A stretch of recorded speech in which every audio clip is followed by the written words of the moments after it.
على عباده الذين اصطفى اما بعد فاعوذ بالله من الشیطان الرجیم بسم اللہ الرحمن الرحیم۔ معزز سامعین، 14 اگست بروز سوموار 2023 بعد نماز فجر کا یہ درس حدیث مصطفیٰ صلی اللہ علیہ وآلہ وسلم ہماری سلسلہ وار گفتگو ہے شرح ادب المفرد، اس کی یہ آج قسط نمبر 243 ہے، اور آج کا درس حدیث انشاءاللہ حدیث نمبر 1306 سے لے کر یہ 1310 تک جاری رہے گا۔ اللہ تعالیٰ سے دعا ہے اللہ تعالیٰ شرح صدر کے ساتھ حق سچ بیان کرنے کی توفیق عطا فرمائے، اور اللہ تعالیٰ عمل والی باتوں پر عمل پیرا ہو کر زندگی گزارنے کی توفیق عطا فرمائے۔ کل میں نے آخر میں یہ حدیث بیان کی تھی کہ سیدنا عبداللہ رضی اللہ تعالیٰ عنہ ایک آدمی کی بیمار پرسی کے لیے ان کے گھر میں داخل ہوئے، تو ساتھ ان کے ایک لڑکا تھا، وہ بھی داخل ہوا، تو وہ ادھر ادھر دیکھ رہا تھا۔ تو حضرت عبداللہ رضی اللہ تعالیٰ عنہ نے فرمایا کہ اللہ کی قسم اگر تیری دونوں آنکھیں پھوڑ دی جائیں تو یہ تیرے لیے بہتر ہوتا ادھر ادھر دیکھنے سے۔ تو کل میں وہ کہہ رہا تھا کہ یہ حضرت عبداللہ ابن مسعود ہے، یہ حضرت عبداللہ ابن عمر ہے رضی اللہ تعالیٰ عنہما، مگر آج کی اگلی اس حدیث سے 1306 سے واضح ہو گیا کہ وہ حضرت عبداللہ ابن عمر ہی ہے، کیونکہ اس حدیث میں ان کا ذکر ہے۔ حدثنا خلاد قال حدثنا عبد العزیز عن نافع ان نفرا من اہل العراق دخلوا على ابن عمر فرأوا على خادم لهم طوقا من ذهب فنظر بعضهم إلى بعض فقال ما افتنكم للشر۔ حضرت نافع رحمۃ اللہ علیہ کہتے ہیں کہ اہل عراق میں سے ایک گروہ حضرت عبداللہ ابن عمر رضی اللہ تعالی عنہ کے پاس آیا، تو انہوں نے یعنی حضرت عبداللہ بن عمر نے دیکھا کہ ان لوگوں کے ایک خادم پر سونے کا کڑا دیکھا، اس نے ہاتھ میں سونے کا کڑا پہنا ہوا ہے، اور وہ ان میں سے بعض لوگ بعض کی طرف دیکھ رہے ہیں۔ جب کہ بندہ محفل میں آئے اور باہر سے آپ کٹھے ہی آئے ہیں، تو جب اندر پہنچ گیا تو پھر ایک دوسرے کو بار بار دیکھنے کا کیا مطلب ہے؟ سمجھ آ رہی بات کہ نہیں آ رہی؟ کہ جب آپ باہر سے کٹھے ہی آئے ہیں اور اندر آ کر پھر ایک دوسرے کو دیکھنا شروع کر دیا، تو ایک تو اس نے وہ خادم نے سونے کے وہ کڑے سے پہنے ہوئے تھے، اور دوسرا ایک دوسرے کو دیکھنے لگے۔ تو فقالا حضرت عبداللہ ابن عمر بولے ما افتنکم للشر، فرمایا کہ تجھ کو کس نے اس برائی کی سمجھداری دی ہے؟ وہ جس نے کنگن پہنا ہوا تھا سونے کا اور ادھر ادھر دیکھ رہا تھا، اس کو فرمایا کہ تجھ کو اس برائی کی سمجھ کس نے دی ہے؟ ایک تو سونا مرد کے لیے حرام ہے، اور دوسرا پھر تو ادھر ادھر تانگ جھانک کر رہا ہے۔ اور یہ آپ کو پتہ چل گیا کہ ایسا موقع ہو تو حضرت عبداللہ ابن عمر خاموش رہ سکتے، وہ تو منہ پہ بات کرنے کے عادی ہیں۔ اچھا جی، آگے ہے باب فضول الکلامی، فضول گفتگو کا بیان، حدیث نمبر 1307۔ حدثنا مسدد قال حدثنا معتمر عن لیث عن عطاء عن ابی ہریرہ قال لا خیر فی فضول الکلام۔ حضرت ابو ہریرہ رضی اللہ تعالی عنہ سے روایت ہے، فرماتے ہیں کہ فضول گفتگو میں ذرا بھی خیر نہیں، کیونکہ من حسن اسلام المرء ترکہ ما لا یعنی یہ حدیث میں نے سنائی ہے کہ حضور پاک صلی اللہ علیہ وآلہ وسلم نے فرمایا کہ اسلام کی خوبیوں میں سے یہ خوبی ہے کہ بندہ فضول کام بھی نہیں کرتا اور فضول کلام بھی نہیں کرتا۔ ہم چونکہ پورے مسلمان نہیں ہیں، لہذا دونوں کام ہمارے جاری ہیں۔ فضول گپ شپ بھی بہت زیادہ ہے معاشرے میں، اور فضول کاموں کی تو کیا کہنے۔ حدیث نمبر 1308۔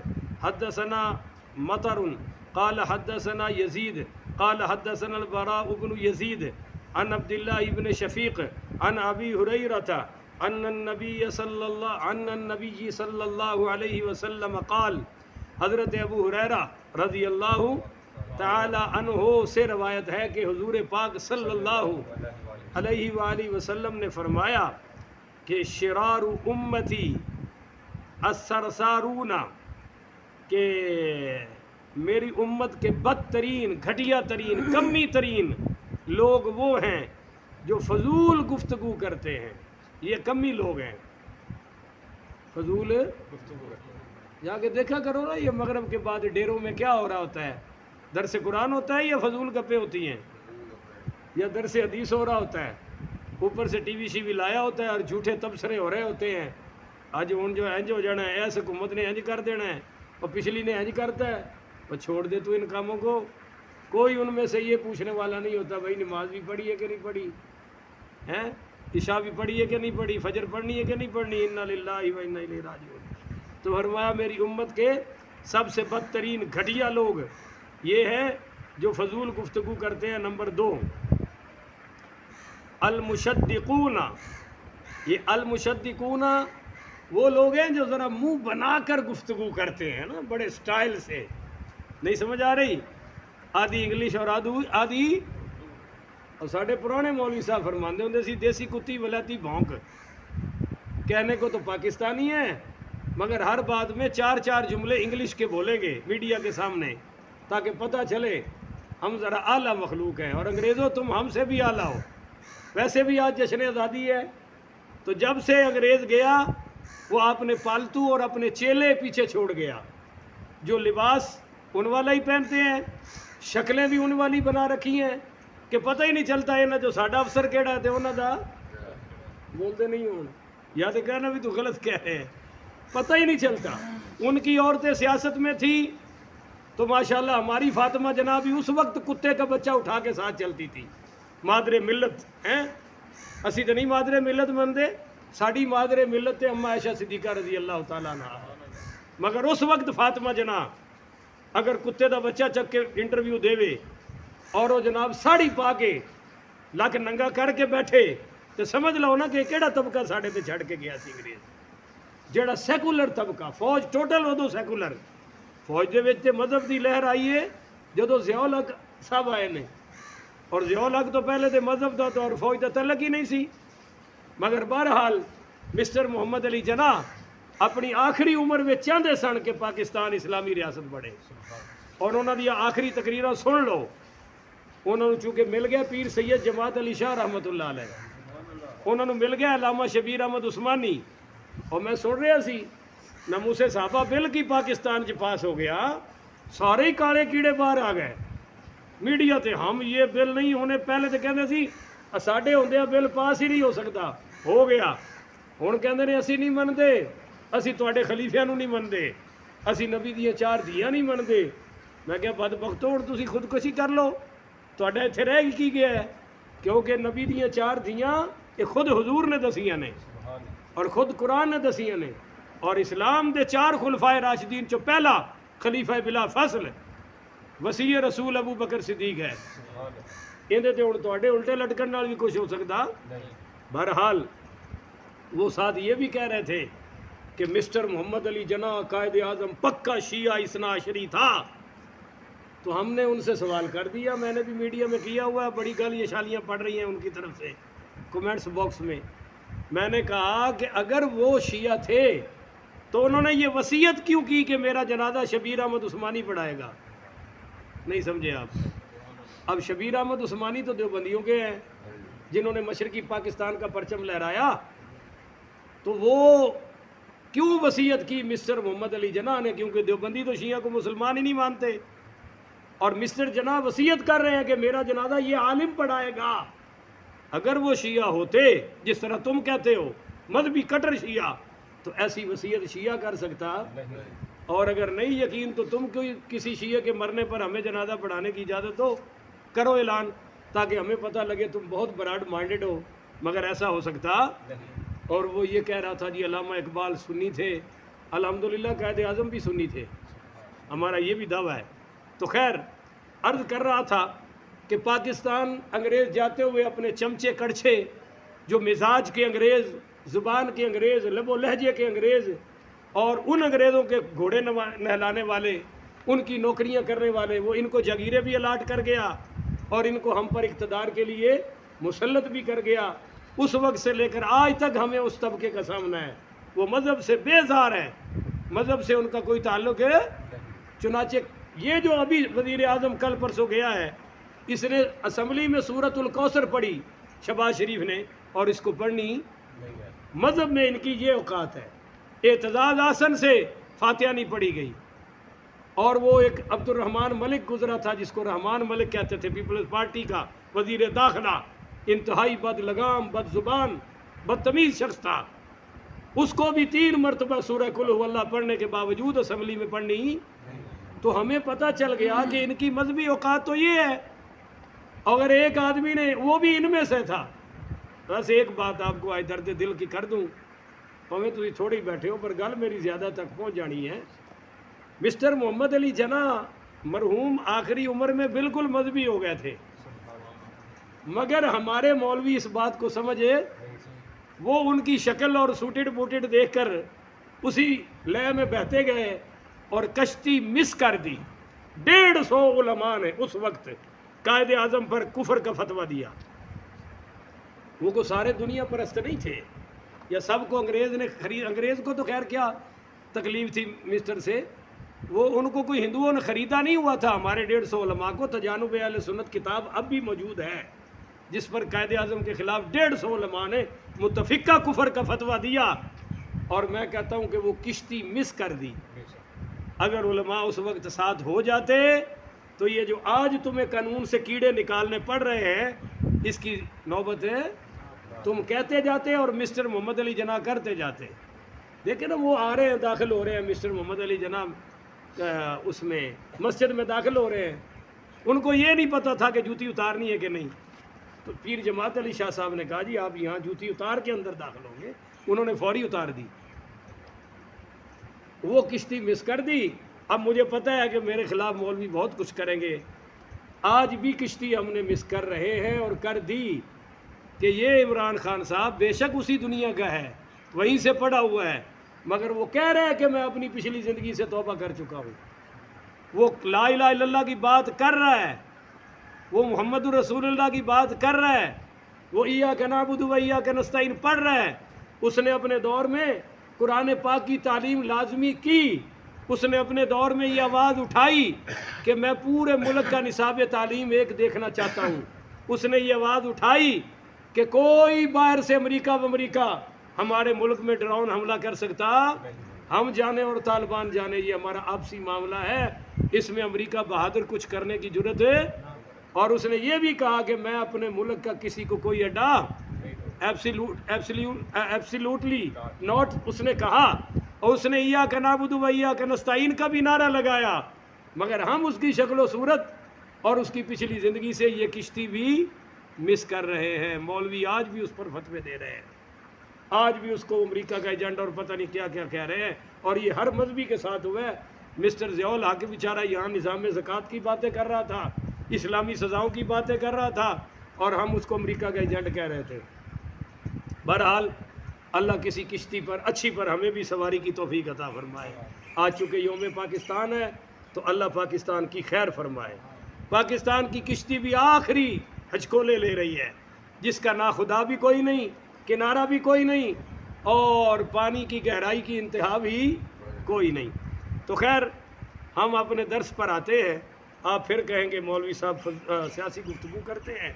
چلیے، عرض کر رہا تھا کہ حضور پاک پڑھیے صلی اللہ علیہ وآلہ وسلم نے فرمایا کہ میری امت کے بدترین لوگ کون ہیں؟ جو فضول گفتگو کرتے ہیں اور ذرا منہ بنا سوار کر، عورتوں میں یہ بڑا مرض ہوتا ہے، اوہ کمال ہے، منہ بنا سروا کر۔ اور دوسرا تیسرا بات، المتفیہقون، فرمایا مبالغہ آمیزی سے بات کرنا۔ مبالغہ آمیزی سمجھتے ہیں؟ بات کو ذرا بڑھا چڑھا کر کرنا، کہ بات اصل میں تھوڑی ہوتی ہے پر پہنچانے والا زیادہ کر دیتا ہے۔ اس نے آخر 3 پاؤ اپنے پاس سے بھی تو ڈال لی ہوتی ہے نا۔ اور یہ کم ہی لوگوں میں دانائی ہوتی ہے، ادھر کی بھی سنے اور ادھر کی سنے۔ یہ ہمارے جو اوورسیز پاکستانی ہیں نا، ان سے رشتہ کرنا بڑا خطرناک ہوتا ہے. بچیوں والے بیچارے یہی دیکھ کے رشتہ کر لیتے ہیں کہ چلو جی یہ فوراً پیسہ آئے گا اور یہ وہ، مگر وہ ایسے بدبخت ان میں سے اکثر کم لوگ ادھر بھی سیانے ہوں گے کہ جو پیچھے سے کوئی برادری میں بیوی کے بارے میں رپورٹ دے دے، خیر جو کیا دے اماں ہی کافی ہے، نہیں سمجھے ہو، سکیاں بہنیں ہی کافی نے یہ آگ لگانے کے لیے. یہ تو اٹھتی ہی نہیں، ستی رہتی ہے، نہ قرآن دے نیڑے جاندی ہے نہ نماز دے نیڑے. تو وڈی حاجی سراؤ اللہ دی ماں ہے، تو تے مسلے تو تھلے لیندی ہی نہیں نا.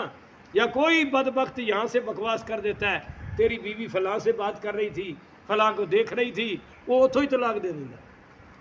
اور میرے آقا نے فرمایا قرب قیامت کثرت، میری امت میں طلاقوں کی کثرت ہوگی.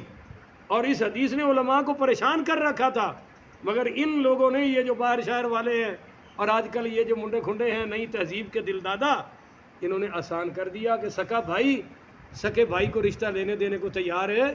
وہ کہتا ہے نا ساڑی قبریں جدا کر دینی نے، وہ باہر لب رہے ہیں، یہ بھی باہر لب رہے ہیں.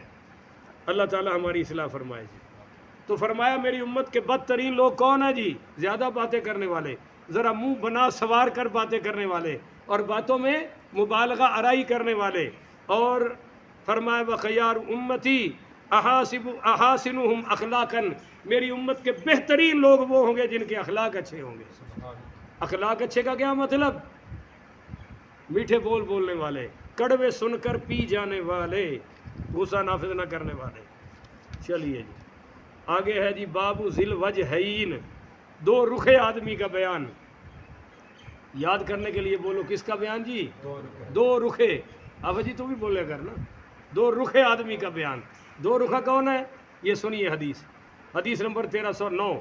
حدثنا اسماعیل قال حدثني مالك عن ابي الزناد عن الاعرج عن ابي هريره ان رسول الله صلى الله عليه واله وسلم قال من شر الناس ذو الوجہین.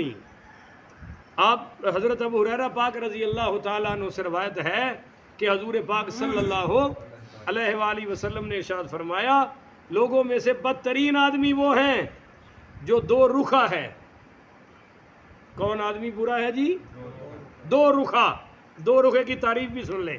الذی یاتی ہؤلاء بوجہ وہؤلاء بوجہ، جو ان کے پاس ایک رخ سے آتا ہے اور ان کے پاس دوسرے رخ سے آتا ہے، ایک رخ سے آتا ہے. مثلا لڑائی ہوگی، اللہ نہ کرے بول چال بند ہے دو بھائیوں میں، محلے داروں میں، میاں بیوی میں، تو یہ ادھر آ کے کہتا ہے جی تسی بڑے ہی چنگے ہو، وہ بڑا ہی بڑا ہے، اور ادھر جا کے یہی بات ان کو کہہ دیتا ہے. تو فرمایا یہ بدترین لوگ ہیں. اور عورتوں میں یہ مرض سب سے زیادہ ہوتا ہے. یا دیکھا کہ آپ جس طرف کی بات کر رہے ہیں میں بھی اسی میں لگ گیا. ہاں جی بالکل ایسا ہی ہے. ہن اسی سامنے بیٹھے ہیں، تسی میرے خیر خواہ ہو تو میں تہاڈا واں، پتہ تو لگنا جدو کنڈ پیچھے کی کرنے ہیں. ہاں مولوی کسی گل ہی کوئی نہیں جناب، مولوی پیار نہیں ونڈتا. میں کیا کوئی پیار دے تھیلے بھر دے ہو نا جی کہ جیڑا نماز پڑھن آئے میں ماشاءاللہ 2-2 کلو پیار ونڈتا جاواں. اس سے بڑا پیار کیا ہے کہ روزانہ خالص اللہ کا قرآن سنا رہا ہوں اور حضور کی زبان سنا رہا ہوں. اس سے بڑا پیار کیا ہے؟ پر جب آپ نہیں ہوں گے تو پھر میں دیکھیں کہ میں آپ کے بارے میں کیا کہتا ہوں اور آپ میرے بارے میں کیا کہتے ہیں، یا آپ اپنے رشتہ داروں کے بارے میں کیا کہتے ہیں. فرمایا بدترین آدمی ہے جو دو رخا ہے. تو جو بات سامنے ہو وہی بات دل میں ہونی چاہیے، وہی بات غیر موجودگی میں ہونی چاہیے. آگے ہے جی آج کے درس کی آخری حدیث. بابو اسمی ذل وجہین، دو رخے آدمی کے گناہ کا بیان. ایسے آدمیوں کا قیامت والے دن کیا انجام ہوگا یہ آج ہی سن لے. حدیث نمبر 1310.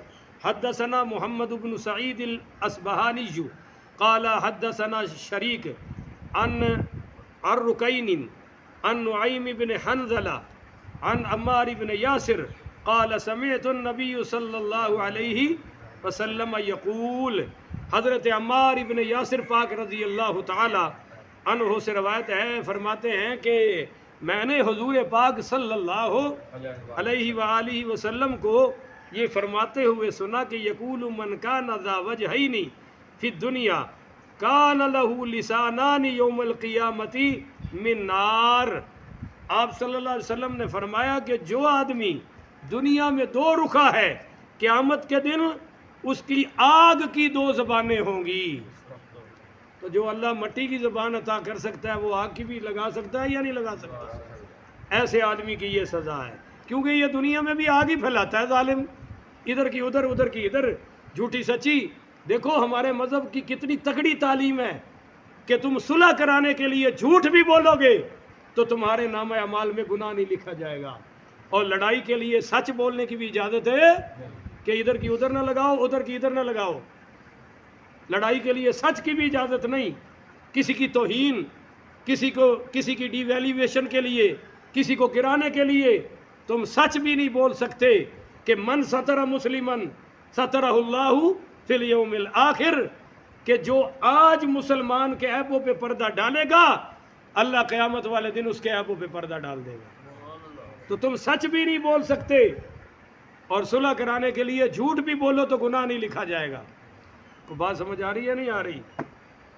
تو بھائیو، آپ صلی اللہ علیہ وسلم نے یہ فرمایا کہ ایسے آدمی کو قیامت والے دن آگ کی زبان لگا دی جائے گی۔